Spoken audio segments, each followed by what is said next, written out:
Tag, this is Anja, today from a new construction site, and we are doing the third-party inspection. Very important with a builder that you hire your own inspector to see that everything has been done and is to standard.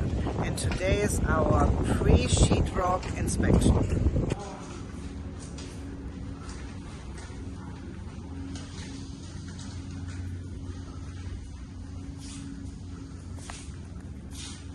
Charles is going to tell us what's important for inspection at pre-drywall at the new construction.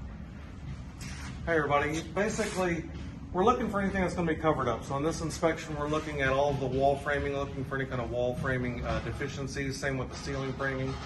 Anything that we can see, now is the time to see it. We've got a couple issues over here.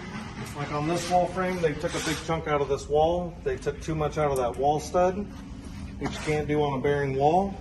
We go over here, we've got another issue where they've cut out wall studs and tried to splice it in, making this wall frame loose in this general area here. So wall frame deficiencies like that is what we're looking for. We're also looking at electrical to make sure that the electrical is installed properly. We have switches and electrical receptacles, lights everywhere that we're going to need those. Also plumbing, now's the time to see the plumbing in the walls and make sure that all the plumbing is properly installed.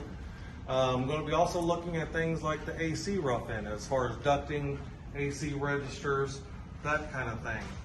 So on this inspection, we're mainly looking at things that we're not going to be able to see on the final inspection. Okay. All right. Thanks, Charles. Huh?